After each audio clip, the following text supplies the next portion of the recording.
Hi, and welcome to the Agile in Action podcast.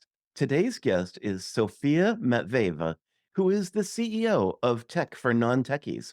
Hi, Sophia. How are you today? Hi, Bill. I am really excited to be here. Thank you for having me on. Yeah, I'm excited about this conversation. Today, we're going to be talking about learning and leading in a digital first world. Before we get started, could you share a little bit about yourself for our audience?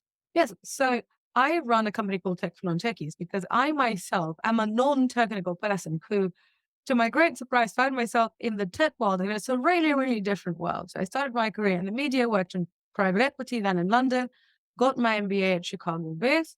And that's when I had an idea for a retail tech startup, raised some money, and that's when I hired my first ever developers. And at that point, I didn't know what agile was. I didn't know what an API was. I didn't know what developers did. So when somebody talked to me about Ruby on Rails and building the backend, literally sounded like an alien language. And so I then essentially realized that, okay, there are a lot of non-technical people like me who are working with tech people. And so I wanted to educate them. And essentially, long story short, I'll tell you more about it, I'm sure, in the show, but that's how I then ended up creating Tech for Non-Techies. So my aim is to help people on the business side really understand how to collaborate with people on the tech side. So we can all build great products, have wonderful careers, and also, hopefully just have good relationships and make new friends. Well, that's fantastic. I really love that you did that. It's interesting for me because, I grew up in the software development world and I had the opposite. I had a lot of people talking to me about revenue and tax implications and legal. And I'm going, what's all that stuff mean? That's the thing with kind of the industry where you grow up because you assume that the things that you know are natural. They're sort of like everybody knows them. And I remember when I was working with my CTO in my first company, and I just kind of said some offhand remark about shareholder agreements and things that we needed to do for our investors. And then he kind of looked at me and then I realized it went completely over his head and he didn't know whether he should ask or how he should behave. And so I said to him, look, do you want me to explain what this is? Do you want to be involved in this? And he said, yeah, like, tell me, I'm quite curious. And so I then started explaining things to him. And honestly, for me, it was a really lovely experience because I was so used to feeling like the kind of uneducated person with him because he was always saying things, always saying what I literally didn't understand. And I was always looking confused, trying to Google things, trying to find out what tech jargon was. But then, if you're trying to figure out tech jargon, you usually get more tech jargon explaining it, which Mhm. makes you more confused. And that's when I really realized that there is this gap in knowledge and in mindset between the tech side and the business side. And so I can't solve all of the problems, but if I at least get the business people to understand the tech side, then I think we'll have more productive companies and better careers. And I run a podcast too called Tech for Techies. And I've actually had quite a few developers listening to it. And first I was really afraid because I was thinking, oh my God, guys, you know far more about technology than I do. What are you doing in it? And one of the things they said was that we want to learn how to explain what we do to the business side. Because whenever we try to talk to them, their eyes glaze over, they don't understand, and nothing good happens. So, yes, I do think there's so much confusion. But today, Bill, you and I are hopefully going to bridge that digital divide together. You and I have talked before, and you talk a lot about the digital first world and the digital era. We've certainly had conversations about that in the past here on this podcast, but I always think it's important to understand where a person's coming from that's on this podcast because everyone has their own ways that they think about things, and sometimes they can be vastly different.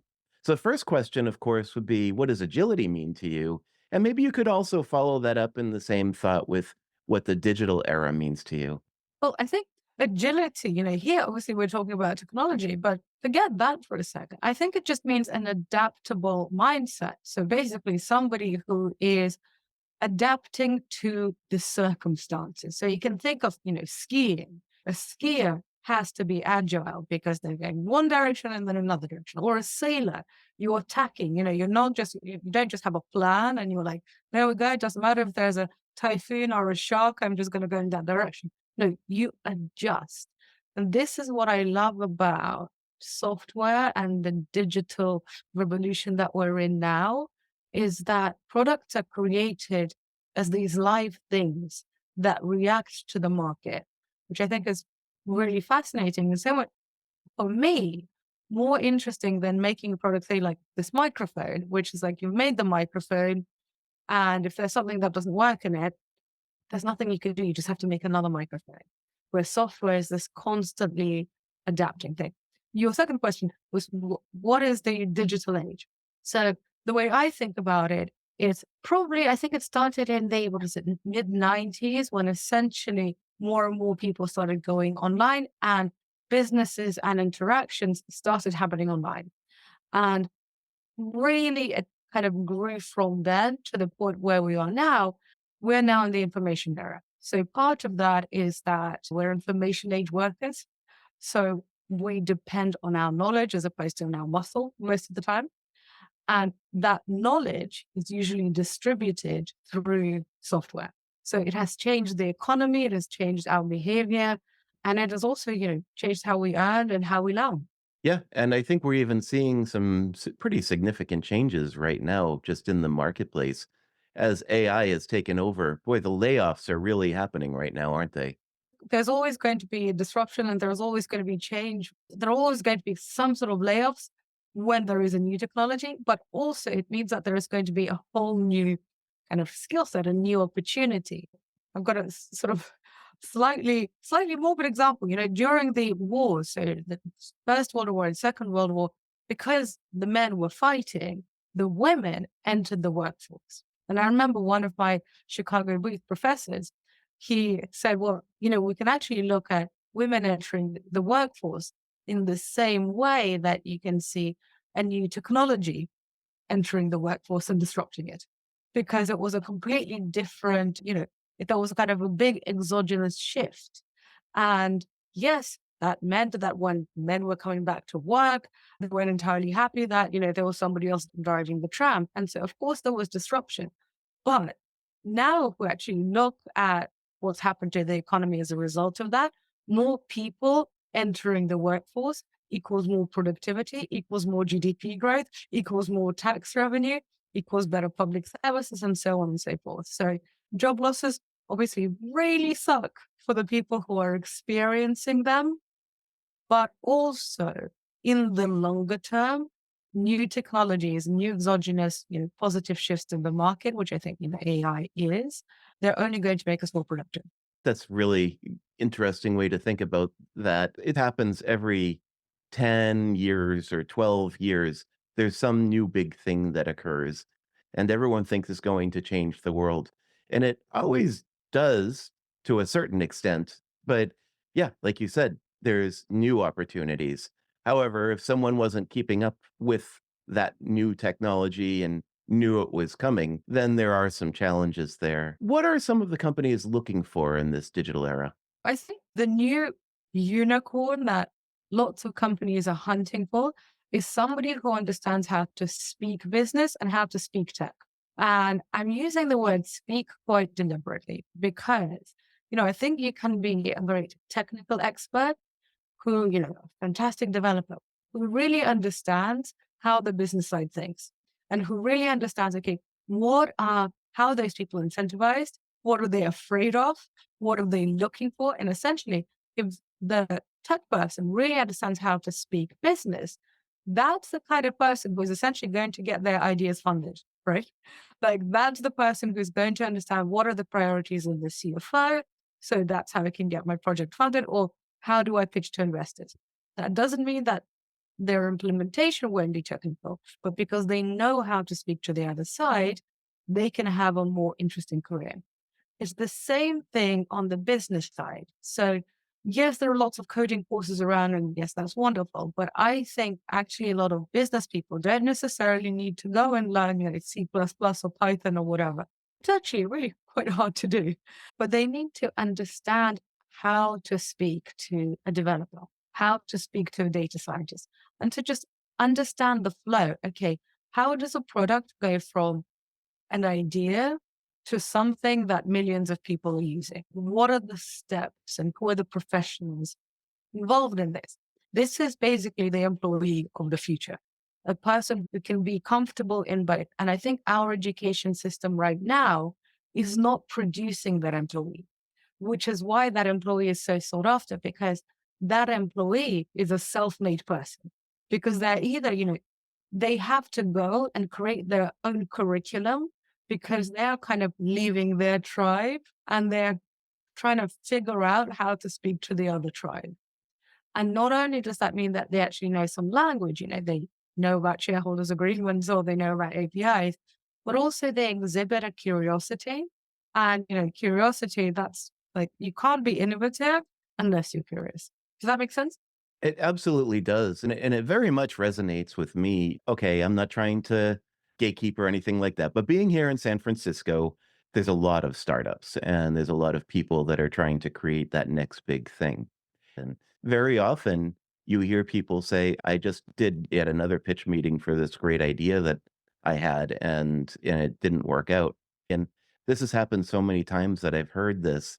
It's so technical that the people that are investing the money just don't quite get that. And so you're starting to see a few things going on here in the space. One is these developers just say, you know what, I'm going to do more in my spare time with less money and just kind of do this by myself. And then when I have a product, I can start sharing that. And that usually goes in a good path. Or I'm going to ask someone to be the stand in CEO, which is the person that deep dives and talks about all of this. And it's a real struggle to work that situation out. If you have one way of speaking, it's very hard to communicate to the other folks. What you're saying is that our schools aren't providing that progression. So I'm curious to hear more of your thoughts on that. I've looked at the education system all the way from literally when we're tiny to graduate school. So literally, I went to a school that is constantly ranked as the top global business school. So according to Business Week, according to The Economist, Chicago Beat is like number one. And you know what? My MBA cost me $180,000. So you would think that 180 grand, like that's a lot of money. I learned a lot of really good skills there. But what I was genuinely surprised by is that we didn't learn how to collaborate with developers. But what they said, well, we are giving you skills for the digital age. You can go and learn R. You can go and learn this, really in-depth statistics course. You can, take this deep dive into Python. And I was thinking, well, okay, but if you don't understand how that fits in, like if you don't know what Python is, like what it does. Okay, you might learn what to do with it, but if you don't understand how that fits into the whole wider thing, into what a company does, that's not really going to help you. And I've seen this kind of specialization basically all across all sorts of curriculums, all sorts of curricula, rather. And I think it is because it is easier to do. It is easier to say, okay, we're going to teach you a specific skill. This is a course on the French Revolution, and this is all that we do, as opposed to something more holistic, like how did what happened during the French Revolution then influence political thought around the world? I mean, yes, it actually led to the American Revolution, and it was genuinely kind of world changing. It wasn't just what happened there in France at that time. It wasn't just this pocket in one country. It did genuinely change the world.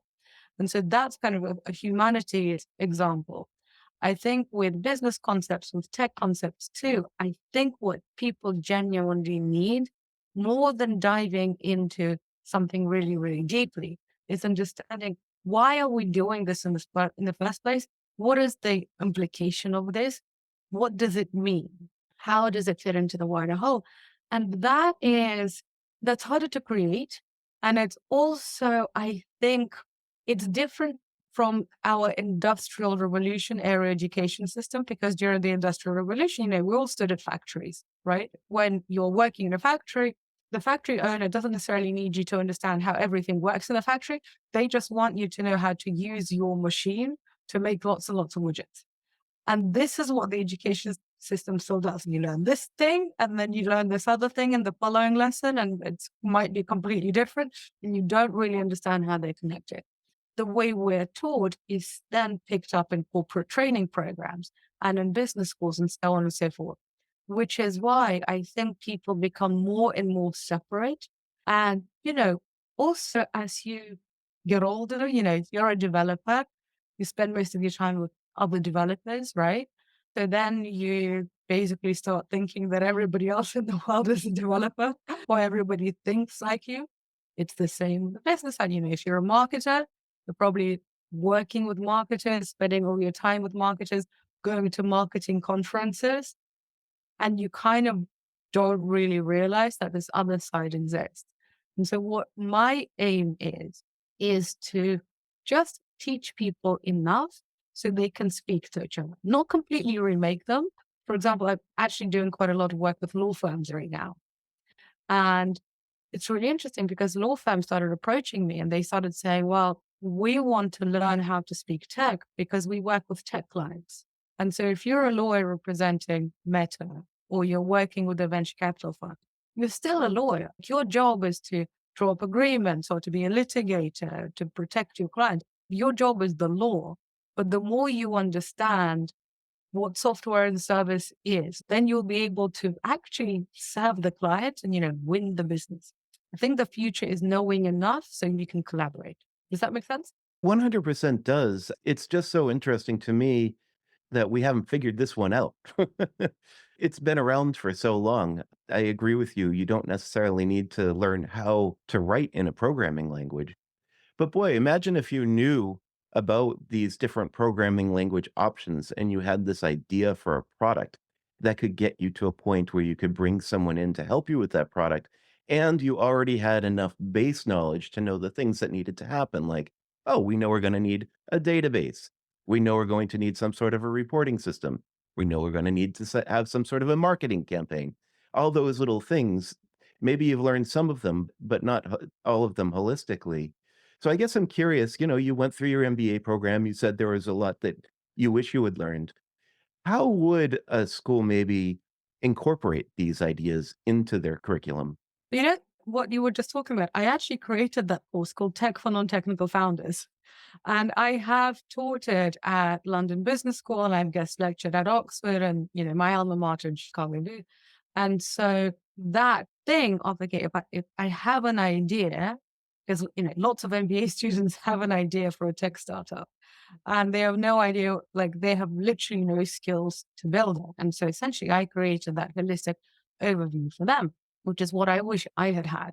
And so in my experience, so two main courses that have been the most popular from Tech Non-Techies, whether I have taught them at literally schools for school kids.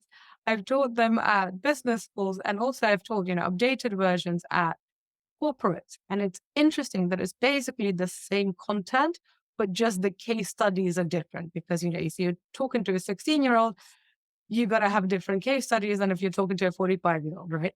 But essentially, my courses on tech for non-technical founders or tech for business leaders, it actually doesn't take that long. So you could do a really intense, like you could do a super intense day. I usually prefer to do it over a weekend so people aren't overwhelmed. But the way I think schools should approach it is keep it short. Because if you put tech in the title and you have some sort of long thing, people won't sign up because they're going to think this is going to be really hard. Some people are going to love it, but the people who love it, they basically don't need it. Right? That's the problem. It's the people who are not going to love it. Those are the people who really need it. And they need to know that this is going to be a pretty surface level understanding. So that's one thing. Like keep it fairly short, one day, maybe 2 days. Another thing is that what you have to do is you have to really make the jargon come alive with stories. And stories are examples because like we all use apps, right? Like we all use some sort of digital products. We all watch Netflix. So give examples if you want to explain like what a product metric is. Don't just talk about it and just don't just say, oh, this is really important. We have this North Star metric. Like I remember when I first looked, I was like, North Star metric? I don't understand. And I remember speaking to my CTO and I was like, well, can we say that like our North Star metric is like millions? Can I say $10 million? And it was like, no, it's got to be a product metric. I don't know what a product metric is. Isn't it money? It's like, no, like that, the money comes after the product is good. Like, can you give me an example? And there are some really simple examples. You can say, okay, the product metric that Tinder would measure is how many matches there are or how many conversations get started. And only once you measure that can you then start figuring out how much you can charge for a subscription or how many people are going to subscribe. That really short story is going to be understandable to the person. And I find that academics are really bad at using real life examples. Does that make sense so far? 100% does. I kind of like your little example there. If we're thinking about being in a digital first world and we're thinking about working with software development teams, I mean, at this point, probably anyone coming out of their MBA program or just working in business without the MBA program, they are likely going to be working with software development teams in one shape or form of another. What are some examples that you can share that would help us relate to this conversation? I think when we last spoke, I mentioned a client that came to a class and she was an accountant at Amazon. And I asked her, she wanted to learn tech business leaders and she actually did have a Chicago Youth MBA. And I said to her, how is this going to be relevant for you? I'm quite curious because obviously Amazon is a tech company, but you're an accountant. What's happening here? And she said that within Amazon, they're constantly making custom tools. And then sometimes those custom tools become a thing that they sell to the rest of us. I mean, that's the AWS story. And she said that what she was doing, they were making a custom tool literally for the accounting department. And so she ended up working with product managers, working with developers to essentially give them her experience of what she does as an accountant at Amazon so they could create some sort of tool. And she found this to be a really fascinating experience because as an accountant, she got her CPA, then she got an MBA. She was always dealing with finance and she never had any kind of product experience. It makes sense if you're building a product for accountants, you need to get an accountant in the room to give you some insight. This is the kind of person that needs to be educated on how to collaborate with their colleagues. And in general, this is what companies and business schools and training centers do so badly. Because even if they taught this accountant, say, a user experience design course, in the product team, there are other professionals involved, right? So she might be super good at speaking to the designer, but if she doesn't know what a product manager does, or like actually, that if she spoke to a backend developer, like probably nothing would happen because they're like too far removed from kind of the user experience. If you don't tell her that, she's not going to know. And generally, what also happens with people, I know this has definitely happened to me, is that but if you don't understand something, you ask once, then you get an explanation. If you don't understand an explanation, you ask again, but you probably won't ask the third time. You'll probably kind of nod and you'll be like, okay, sure, fine, because you're afraid that you'll look stupid. And then as a result, you'll go home and you'll start Googling, and sometimes you'll go down a rabbit hole and you won't figure that out. So for people like that, for most people, we just need to understand who we're working with and what that collaboration looks like and basically what words those people are using. I was thinking about this while you were talking and thinking about some of the experiences that I've had over the years. I started off as a developer, then I started working more in the world where I think you live in, which is helping business leaders understand the technology part and vice versa. Over the years, I've done many different things. And one part of my career, I was implementing project management systems for organizations. I still do to some extent, but maybe not at the deep technical level. But it used to be I could walk into a company with software development teams and very easily help them get set up because I knew the worlds that they live in. All I needed to do was kind of learn a little bit more about their culture or the specifics of their workflows and things like that. And we could fire that kind of a thing up very quickly. But I remembered one of my first big non software development projects where we had to put new processes in place and a new project management system. And we followed that same thing that we were always taught as project managers. Like, you go to project management courses. I went to one at BU, Boston University. And what they do is they say you have to start with the scope statement, and then you have to start creating a specification of what you need. This is what you're taught. And what was interesting to me was we started down that road and we're all together in a meeting, and this is with a very large architecture firm. You would know who Mhm. their name if I told you. And I was sitting there with the IT department and with the architects and the teams that are running a very large multi-billion dollar project. And we're all sitting there talking about requirements and what it is that we're trying to build.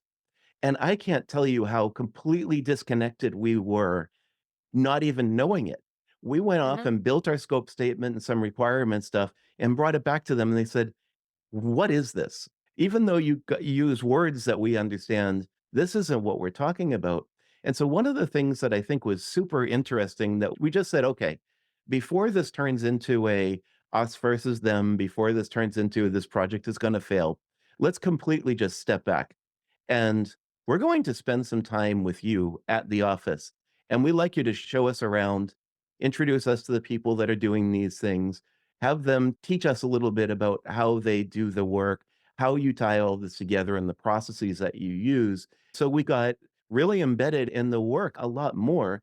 It did not take us a long time to learn all of that. The team there was super helpful and set up a week for us to meet with all these people. And we had a much better understanding. And also, it allowed us to start bouncing ideas off of each other. And I think that's one of the biggest lessons learned that I had over my career was that even if you think you know what is being said in a room, you may not because of this different language that each and every type of person in business uses. Mhm. Actually, I had an interview with the former CFO of Netflix on my podcast. I cornered him at a Chicago-based event because he was also a graduate and basically stalked him until he realized it was easier to say yes to me than, than to carry on ignoring my email. So that's how you get a high-profile guest. Anyway, so I was curious because I asked him, I said, well, Netflix is a brilliant tech company, but they also are this creative company.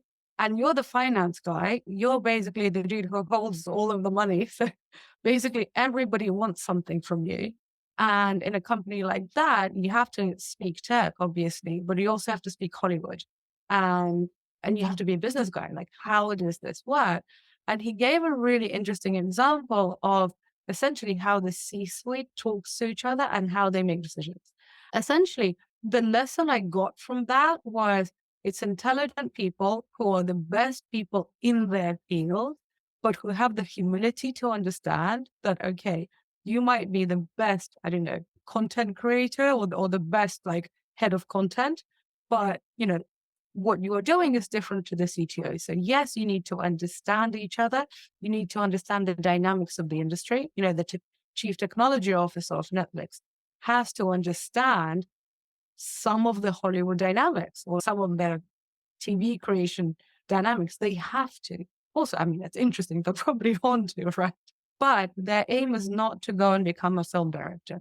Equally, the person who's commissioning the content needs to understand what information they need to give. So, for example, if they are going to create some sort of series with a bunch of really famous people that they think is going to be a massive hit, well, they probably need to get more server space from their provider, which is AWS, which probably means that, okay, the CTO needs to be involved and the finance guy definitely needs to be involved because their costs are going to go up.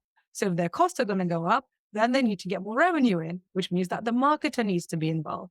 And just with this example, I've shown you how the people who make the series are collaborating with the CTO who's collaborating and everybody's collaborating with the finance guy.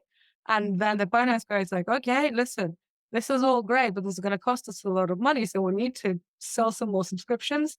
Okay, marketing, how can you get involved? And it's that kind of collaboration. Like when he was telling me about this, it's literally one of my favorite episodes. I think it's probably because I watched so much Netflix. I just want to know everything about that company.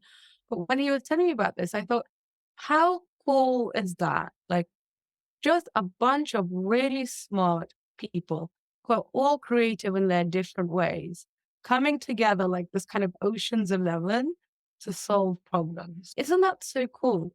I would much rather collaborate with people who are really different from me because you're always going to learn, right? And you never feel stupid, but also you never feel too smart. You're always bringing something to the table and you're always getting something. That's a great example. I really like that. And it really does highlight how when you are getting into business, you might have gone to school for it, but there's all these other unknowns that you may not be prepared for.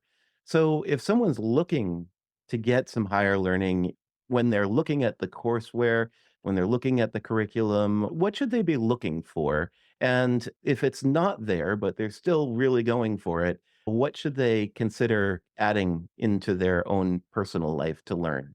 Right? I just think for your own sanity and happiness, understanding how the little thing that you're doing fits into something bigger, I think it's fulfilling, right? Also, just in terms of the course or the way you would supplement your learning, I think a way to understand the broader context is figure out who are the people you have to work with. So not just your immediate colleague, but essentially just around you, who else has to be involved and then understand what are their incentives and what are they interested in. Because, for example, if you are a bunch of marketers or a bunch of lawyers or a bunch of developers all working together, you assume that, oh, it's just my kind and I'm just with my kind.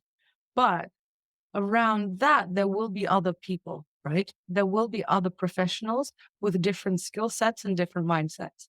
The more you basically start asking, like, okay, maybe you're a developer and you are working with a marketer. I'm not saying go and take a marketing course, but I am saying, well, think about what is this person interested in? Why are they interested in it? How does their boss mark their performance? How would they evaluate it? Because if you understand that, even just in in a Machiavellian way, you'll understand what levers to pull, right? Which means that you're much more likely to get what you want. But also, that's what empathy is. Empathy is learning what matters to another person. And then, even if you just say to them, I know that this is important to you, or even if you don't know what's important to them, ask them, what is important for you in your role to succeed? People love that. They'll think you're wonderful and you'll also learn something. There's actually one company that comes to mind that does this quite well. And as a client, I can't really say their name, but they are a very large software company. You'd know their name. And one of the things that they do is they have personal and business objectives that they need to meet. And anytime I go into a meeting with these folks, that's the first thing they bring up. They tell you what their personal and business objectives are if you haven't met them before. And they'll tell you whether it's for the quarter, for the year. You get this upfront learning right from them. And then you realize, okay, well, if I have this person in the meeting, then they've already made it clear what their priorities are and to stay off of these other topics. Also, isn't it just so comforting when you actually know what other people want? Because even when you're just thinking of gift giving, Christmas has just passed. And I know that I'm sure all of us have had at least one person in our lives where we're thinking, oh my God, I have no idea what to get them. I wish they would just tell me. Mm. And so that same analogy goes into the professional world. There are all these people who are doing different things, who want completely different things. And our lives would be so much easier if we understood that a little bit. Yeah. And asking those questions, everyone's always happy to answer a question, aren't they? Well, especially if they're talking about themselves, yes. Exactly. Well, this has been a great conversation. Sophia Matveeva, how can people reach you if they would like to talk to you about this further?